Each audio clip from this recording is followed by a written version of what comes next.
Hey guys, I'm Theo. And I'm Doug. Hopefully you guys got something out of the first video we covered with the thoracic or T-spine, this region here.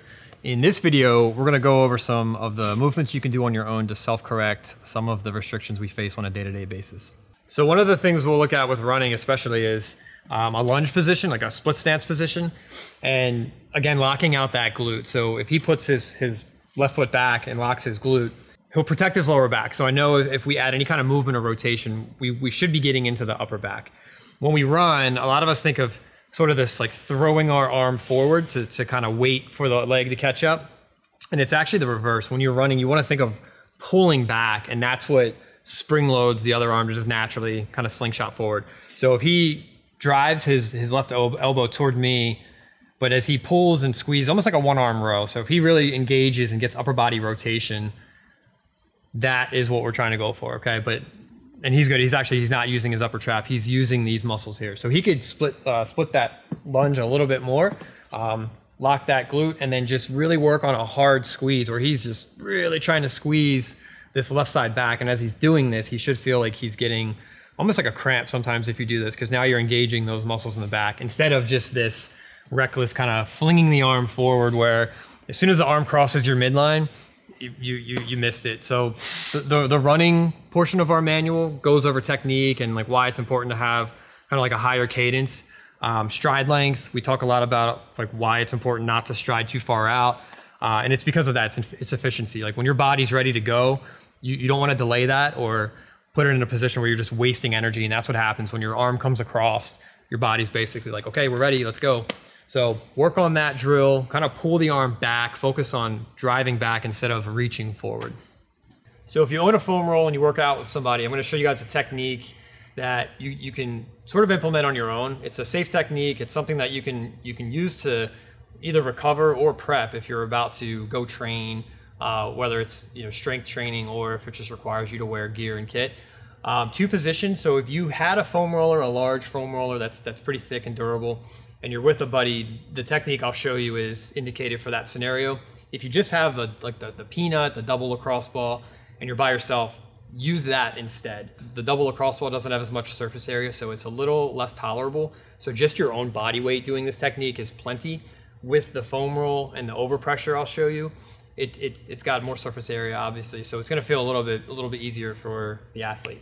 Don't try this on your grandmother. So a lot of people obviously have thoracic restrictions, but this is not intended for the person who has spent an entire life kind of hunched into this position. So you can actually be too aggressive with these techniques. This isn't something that's not a parlor trick. Don't jump off the top ropes onto somebody. It's just a very gentle nudge, okay? Big disclaimer there. So Doug's all set up. The two positions you could do is either just giving yourself a big bear hug. The optimal position is hands interlaced behind the neck. And what we're gonna do is just scoop his elbows. So he's gonna perform a little bit of a crunch and he's gonna lift his hips up. So you take a deep breath in, exhale, and as he exhales, he's gonna push. Good, come on back. So what did you feel? Oh, the popping. Oh my God. So a lot of release in the upper back. You could see it was finesse. I didn't get a running start. I wasn't jerky. It was sort of going off of the rhythm he set up. So really easy to do. But the reason we start there is because your back has to move into extension before you can add rotation. If you go into rotation too soon, you're just gonna hit a wall. You're not gonna be able to actually get anything out of that. So we'll go over world's greatest stretch and why that's typically butchered and how you can fix it. But the next step would be for him to now go into a little bit of rotation. So if he goes onto his hands and knees, and he can place the foam roller on either side. So the right hand is gonna stay on the inside of the foam roller, left hand is gonna reach in between, palm's gonna face up. And now he can rotate, and if he keeps this arm straight and really just tries to drop that shoulder towards the opposite wrist, he can now stretch into a little bit of rotation. And come back up. So 5 to 10 each side. He can do a few with the elbow locked, really force this to rotate. And then if he wants more of a stretch, he can take that hand further out. And he's gonna work on his diaphragmatic breathing, exhale as he reaches, inhale on the way back up. Shouldn't pinch, nothing should feel uncomfortable here. It should just feel like he's getting some stretching and movement there, okay? So you know the world's greatest stretch, Let's see it. So typically what we'll see when somebody's performing the world's greatest stretch is they can't even get out of flexion. So what he did, it looks good, but he's not in any kind of position to actually open up the upper back. And what he ends up doing is he overloads the front of the shoulder. So if he's creating a position now where we're creating laxity in the shoulder, before he goes and warms up for a lift, where the last thing you need is this to be sloppy. This is 95% of shoulder dislocations is in the front. So bring the ground up. If you notice this is something you struggle with, it takes time for this to thaw out and warm up. So make it easier for your body to get into those positions. So now he's in extension, he can reach up, he can actually engage this. He's squeezing down and back as he reaches. So now he's activating his lower trap, whereas before it was just upper trap all day. Okay, so we have to clean up these movements. You're doing the right stuff, but are you doing it the right way? So in this series, we're using the double lacrosse ball. Really easy to make at home. Take 2 lacrosse balls, tape them together. We're gonna restore upper body, upper thoracic spine movement to take pressure off of the shoulder. So really all you're doing is going through whatever movement you plan to target that day. So if it's bench press, overhead pushing or pulling, you're gonna use a little bit of light weight, but the ball will stay under the shoulder blades the whole time. So it's gonna straddle the spine, and you're basically working from the shoulder blade up to the base of the neck. So Doug's gonna place this in the upper part of his back. And he can maybe move that way just a touch. There you go. So he's just gonna do a little bit of bench pressing over top of that ball. And he'll do about 2 to 3 reps where it is, and then he'll scoot up, hit the next spot. Just let all that body weight sink in, because he's forcing his spine into extension. So again, extension, it's critical. We need to get those spinal segments moving back. But by doing so, it's offloading the front of the shoulder. So it's going to allow the shoulders to sit. Good. And do I move up a little bit? Yep, so you move your body up. There you go. And then just repeat. So if you wanted to take it up a notch as he presses, so as he brings his arms back down, he can let his knees drop to the right. I keep them together. And then press. And now he's adding a little bit of rotation and extension. Oh. It's got a little pop. And you can do the same thing on the other side. Let the knees drop to the left.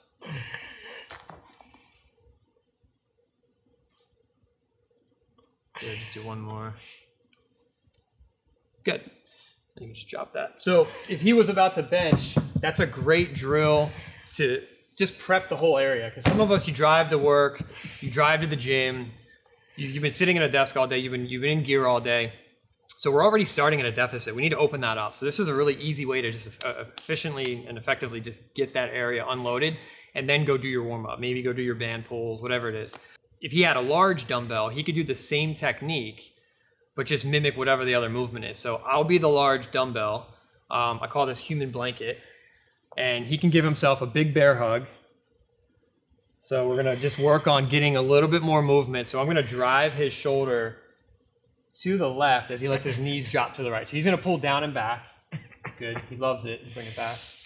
And he's gonna breathe. Good, do it again. Good, exhale as you go. And then switch it up. So arms to the right, legs to the left. Good, and then back up. Good, one more.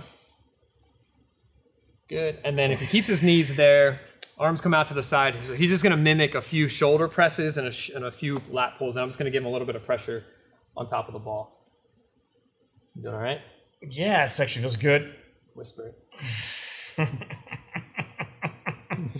This feels so good.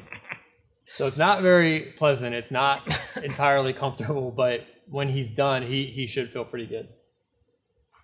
Good. Oh, cool. Okay. All right, so if he were to sit up, he's gonna go throw up real quick, and then he'll come back. And then Uncle T's got you. There you go. So if he were to stand up and just stretch out, I mean, camera angles obviously, but he should feel better. He should actually go grab a few weights and notice a difference as he starts to press. Like there's significantly less pressure on the shoulder, less pressure on the shoulder, the neck maybe. Really easy drill, lightweight. The double lacrosse ball is what you want to use on that. So after we open some area up, we're allowing the lower trap, those stabilizers, the middle trap, even some of the cuff muscles to now they can engage. So now we're going to put them in a position where they can engage. So if he takes his left hand, he's going to start down at the bottom, and he's just going to reach overhead as he rotates toward me. But as he rotates, he's just going to squeeze down and back. So what we would do ideally is set up something here about shoulder to kind of chin height.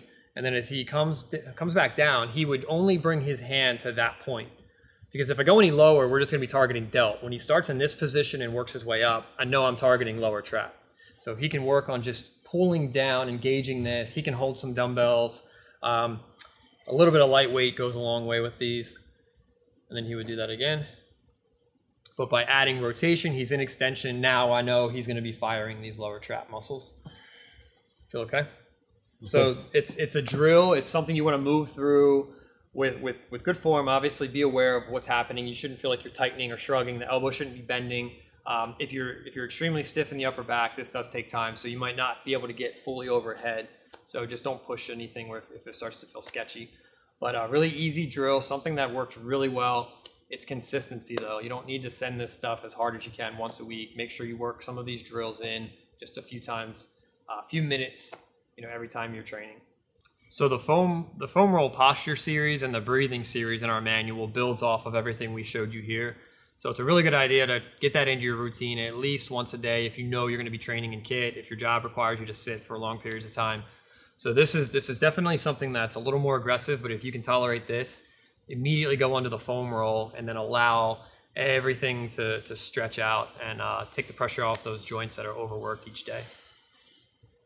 Hopefully you guys got something out of that thoracic spine video. If you want more information or content related to injury prevention or reduction, go to @TB_physio on Instagram. Once you followed Theo, make sure you click subscribe, ring the bell, and follow us for more pertinent content to keep you happy, healthy, and kicking ass.